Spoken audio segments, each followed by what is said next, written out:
చట్టసభల్లో మహిళా రిజర్వేషన్ల అమలుకు కేంద్ర ప్రభుత్వం చేపట్టాలని భావించిన డీలిమిటేషన్ మళ్లీ తెరపైకి వస్తోంది. ఇందుకోసం మరోసారి రాజ్యాంగ సవరణ బిల్లును పార్లమెంటులో ప్రవేశపెట్టేందుకు కేంద్రం కసరత్తు చేస్తున్నట్లు తెలుస్తోంది.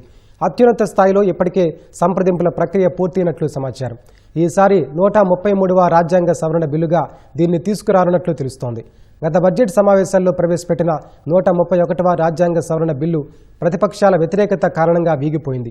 ఈ నేపథ్యంలో ప్రతిపక్షాలు లేవనెత్తిన అనేక అభ్యంతరాలకు ఈ బిల్లులో పరిష్కారాలను సూచించనున్నట్లు సమాచారం.